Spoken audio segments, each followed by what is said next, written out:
Welcome to Crypto College. Centralized versus decentralized exchange. What is it? Why do you need to learn about this? How can it help you? Well, the reason you need to understand this before you even start trading is soon enough you will be purchasing crypto. Unless you have a good grasp of what is an exchange when it comes to crypto trading, what is centralized exchange, what is decentralized, you will not understand where to go to buy your coins. All right, so we're going to explain the differences. We're going to talk about the advantages and disadvantages. Both they have both, right? And then we want to make sure that we inform you enough so at the end of the day you can make a very informed decision where you would like to trade. All right, so let's start. And as usual, please take a moment to read the legal disclaimer. By law, we're supposed to let you know. Um, Cryptocurrency is a very risky investment. You can lose not just your profits, but your capital as well. That's why I keep saying that. Whenever you trade in crypto, make sure you trade with the amount of money that you can afford to lose. Do not ever borrow money for trading, use your rent or mortgage money, emergency family funds. Please do not do that. It is very risky trade. Okay, so we start off with centralized and decentralized exchange. CEX stands for centralized exchange, DEX stands for decentralized exchange. You're going to be hit with a lot of buzzwords, and you should refer to the Crypto Lingo Part 1 and Part 2, and you can get details on the vocabulary as used in crypto. So there are words that you're going to get hit with, for example, CEX and DEX, which I just explained, decentralized, centralized, DeFi, cold wallet, custodial, non custodial, anonymity. Then you have AMC, KYC, altcoins, blockchain, hackers, fiat, NFTs, and the list goes on and on. So when you have a moment, do look up those words so you understand what they mean. All right. So, what are the advantages of a centralized exchange? What is an exchange? Number one, you will be purchasing your crypto. You'll be buying your crypto when you learn how to trade. You will be trading in most likely in a USDT pair. So you can't use your fiat, right? You'll be converting your fiat into USDT, and then you'll be buying pair in that. So if it gets too much for you, just go with the flow. Try to understand everything I'm teaching, and by the end of this lesson, you'll will understand pretty much everything you need to know about exchanges and where would you go to buy that. Okay, so a centralized exchange is an exchange which is easy to use. All the when I started off, I did not even know the difference. I didn't have all this explanation that all if you have all the lessons and everything. I didn't have that. So I had to learn the hard way to find out. And I lost money going into different exchange, going into, various decentralized exchange to buy some coins which were not available on centralized exchanges. But now I understand, almost everything about this. So um, it is easy to use for someone who's just a beginner because it's just like using your credit card, getting your account set up, doing the KYC on there, and then whatever fiat that you want to put on your account on a centralized exchange, and then convert that to USDT. So it's relatively easy to use. Anyone can use it. You can watch a 5 minutes videos on YouTube, and you can use that. So one of the biggest differences whenever we talk about fiat currency, fiat means your US dollar, your currency, whatever country you're from. If you're from UK, your pound, your euros, your US dollars, that's your fiat currency, right? So the only exchange, which is centralized exchange, you can bring your fiat currency to that exchange and convert that to cryptocurrency.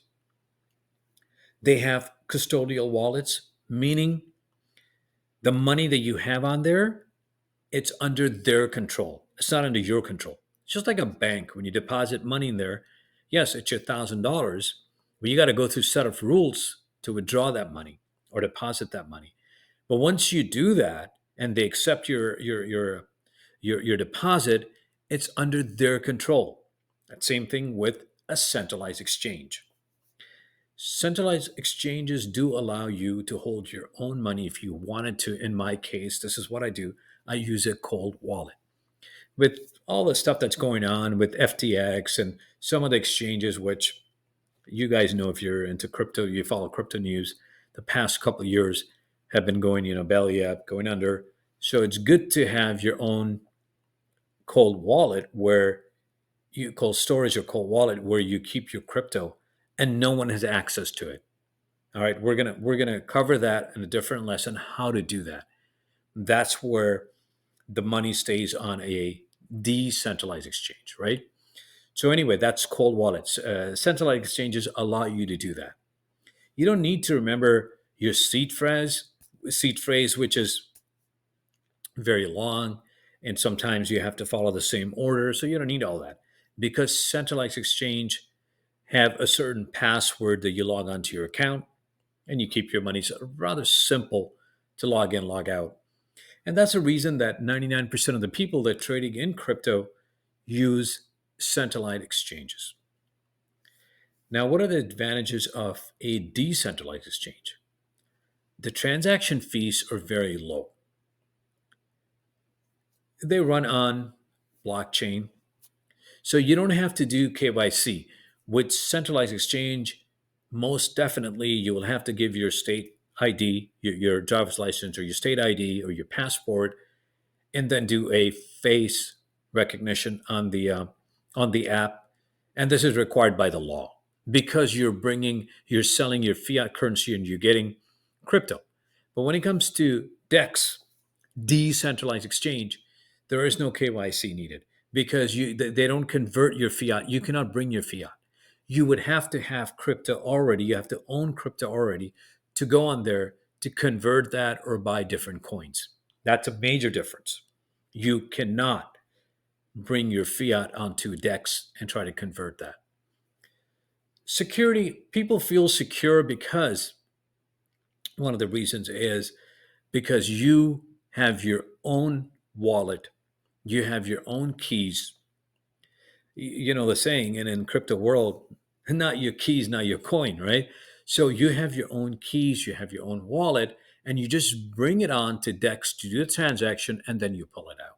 So it's a lot more safe and secure compared to leaving on CEX, which is centralized exchange. You leave your money overnight. Some people leave it for years or months or whatever.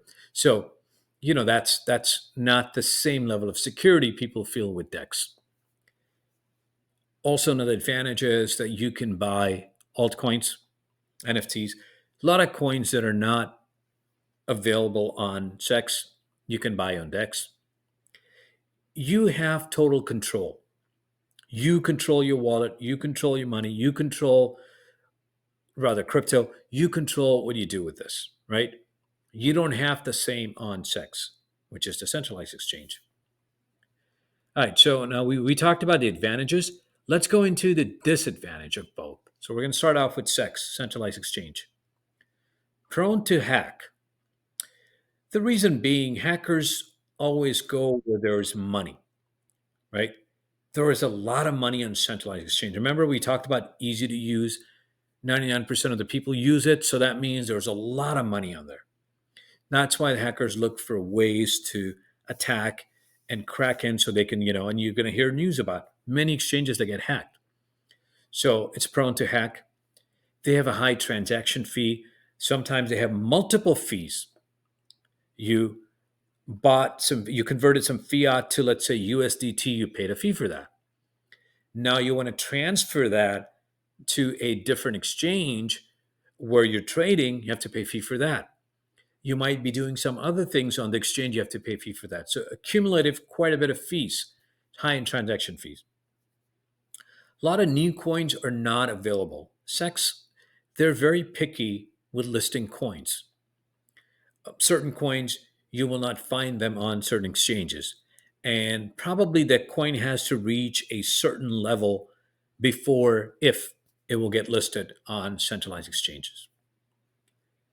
You can lose control of your wallet because you do not own your wallet. It's not in your control, it's in the control of CEX. So if something happened where they had a less than ethical employee that leaked out some information, or they got hacked, or they got shut down, or something happened, SEC is always looking and reviewing various different exchanges, not just in US, but around the world that entertain US citizens. So they're looking for ways of suing them, or shutting them down if they're not working by the rules. So you can lose your money if it was on that wallet. Now let's look at the disadvantage you have with decentralized exchanges. So the first one is it is not easy to use. It is not for everyone. You do have to have a little bit more understanding of cryptography, right? You do need to understand about smart contracts. It's not as easy as going on central exchange using your ID and then using your credit card and buying crypto. So it takes a little bit of learning. And a lot of people don't want to get involved in the hassle. They want something really easy and simple. So it is difficult to use in that sense. It is crypto friendly, meaning you cannot bring fiat currency on the exchange and wanting to convert that. It does not accept that. You don't have that. You do have to remember a seed phrase, and a lot of times you write it down somewhere and you need that to access. So there is a little bit of work, there's a little bit of hassle that you need to remember the seed phrase to access your wallet. But if you forget your seed phrase, there is no recovery. Yes, you will find many sites advertising if you've lost your seed phrase, they can help you recover and they charge a fee. And I haven't tried any one of those personally, but I just do not feel that it's possible. It's just like, I'll give you an analogy. 10, 15 years ago, 20 years ago, when email was very new, a lot of people would, that either they forget or they were trying to get into someone else's inbox. And there were a lot of companies saying, hey, just, pay us this money and we can get you the password. We can hack into the email. And 99% of the time, what the companies were really doing was, when you give them, let's say you wanted to hack into your partner's email address, when you give them that and you pay them the money, they would contact your partner because now they got the email and they say, hey, if you pay us money, we will tell you who is trying to hack into it. So they double dipped. They got money from you and they got money from the person that you were trying to get information from or trying to hack into their email, by the way, which is totally illegal, just so you know. Anyway, that's how these companies made money. So same thing with, I think, with these companies offering, yes, if you forgot your seed phrase, pay us this much money. And most of the time, it is impossible to recover. With SEX, with the centralized exchanges, because they control that, and you can go through a certain level of background check or providing them with your ID so everything matches on their system, and then they might provide you access to your funds, to your crypto. But on DEX, it's not possible. So there is this thought behind, because of anonymity, that there is criminal activity, or because you're not using your ID, no one needs to be, no one needs to have their AML, which is anti-money laundering, KYC, know your client. They don't have to have that. So the common perception is that could be used in criminal activities, right? So they look at that. The authorities also think that, and they look at that, and they're trying to find a way to regulate that. There is slippage. So you guys probably know what slippage is by now. It's basically the difference between the price that your order is executed and the price that you place your order on. And the reason behind that, as we explained earlier, decentralized exchanges are not very common. There's only a very small, quantity, number of people that are using DEX. So the volume of trade is not as high as SEX, right? So that's the reason they don't, the liquidity is obviously very lower, than CEX. So that's the reason for slippage. All right, so now you understand the difference between the two. But let me say this before we go further. Let me say this: 99% of the time, everyone watching this video, everyone learning about crypto, will be using a CEX, a centralized exchange, because it is easier. 99% of the time, we have no issues. I have no issues giving my driving license, my state ID to Coinbase or one of the exchanges, because I'm legit. I'm above board. I have no issues with that. I report my income tax at the end of the year, so I'm not hiding anything. And it's a lot easier to use that. It's a lot easier. It's a lot, you know, um, in term of newbie, it's a lot safer. Safer in the terms that you don't need to really understand a lot about smart contracts, blockchain. How does that all work? You don't need all that. And a lot of people lose money. There are a lot of crypto traders in the beginning got involved without even learning more about it. They got involved in DEX or went to MetaMask, connected their wallet, and they found out that the MetaMask that they connected with was fake. Hackers had, they always copy these sites and everything. So you have to be very careful. Like I said, a lot of newbies will go with sex and they will start their trading. Once you get bigger, you start accumulating wealth, you're going to get into cold storage. You're going to learn about cold storage. You're going to try to, put your money away somewhere in a blockchain instead of leaving on an exchange, and might migrate to DEX. At the end of the day. So we talked about the advantages, disadvantages. Now let's cover some of the exchanges. So you want to understand which exchanges are sex, which exchanges are DEX, right? So one of the things that I mentioned, a key factor that you can figure that out is if exchange does not accept fiat currency, does not do your KYC, you don't have to present your IDs and stuff. More than likely, it is a decentralized exchange, right?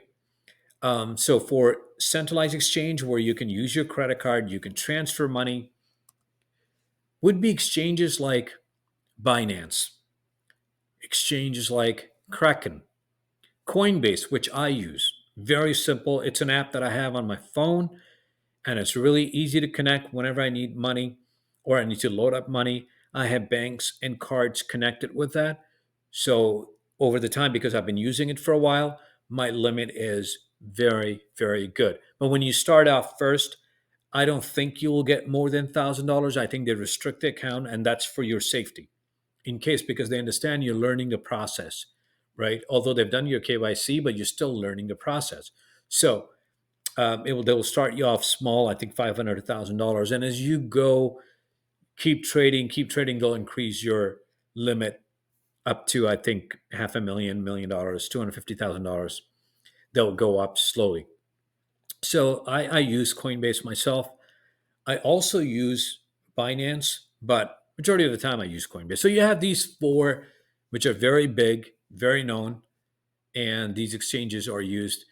As you understand, FTX is no longer in service, so we're not even mentioning that. All right, let's go into the decentralized exchanges. Mostly, they are a lot smaller because there's not as much activity at it as on centralized exchanges, right? So what happens on decentralized exchanges? You do not, like I said, there's no KYC, no AML. You don't have to provide all your documents and stuff. You can open your account. You can connect. You need to connect your wallet because you're not buying anything on the exchange. So you do need to connect your wallet, a wallet that has USDT or Bitcoin or Ether. You need to connect that wallet so you can buy. Now, on the decentralized exchanges, exchanges like Uniswap, PancakeSwap, SushiSwap, Bancor, Curve, Balancer, MetaMask. Why do people use these? I use, I have Uniswap, I have MetaMask. I use them sometimes to invest or buy We call them gems, but these coins are very new. They just, got listed on these decentralized exchanges, and they're like, you can buy hundreds of them for a penny, right? So before they get listed on a centralized exchange, because once they get listed on there, the price shoots up. So you've already 10x, 100x your money, right? So I use these exchanges to buy them, the new coins that are not available on centralized exchanges because they're too small at this moment. Keep in mind, not each or every coin that you buy is going to pan out. That's why they're on decentralized exchanges. They don't have the liquidity. They're not that big yet. They're not that known yet. They might have a good backing. Could be a meme coin or shit coin, we call it. They might have a good backing, but that would still need to be proven if it get listed on a centralized exchange. But there are a lot of stories about people losing money. Call it rug pull. So be careful. Make sure that you look into, you search the coin, you go on Coin Market Cap. We have covered that on Coin Market Cap on using coins lesson. So please pay attention to the lesson. Um, Go on Coin Market Cap and then search the coin. Sometimes you should copy the wallet from there, the address from there, so you don't get scammed. But that's the basic difference between the two.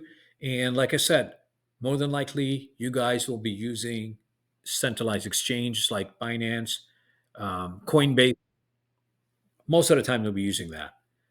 It will be, I think, at least 3, 4 months, perhaps even longer before you even go towards decentralized. Unless you're buying gems, then yes, you'll get an account with MetaMask or Uniswap, get an app on your phone, connect your wallet, and then you might from time to time might just buy a coin, a gem that you're hoping will go 100x or 50x or 1000x, whatever the case is, and then you will sell it or trade for a different coin. All right, well, I'll wrap up this one, and as always, safe trading.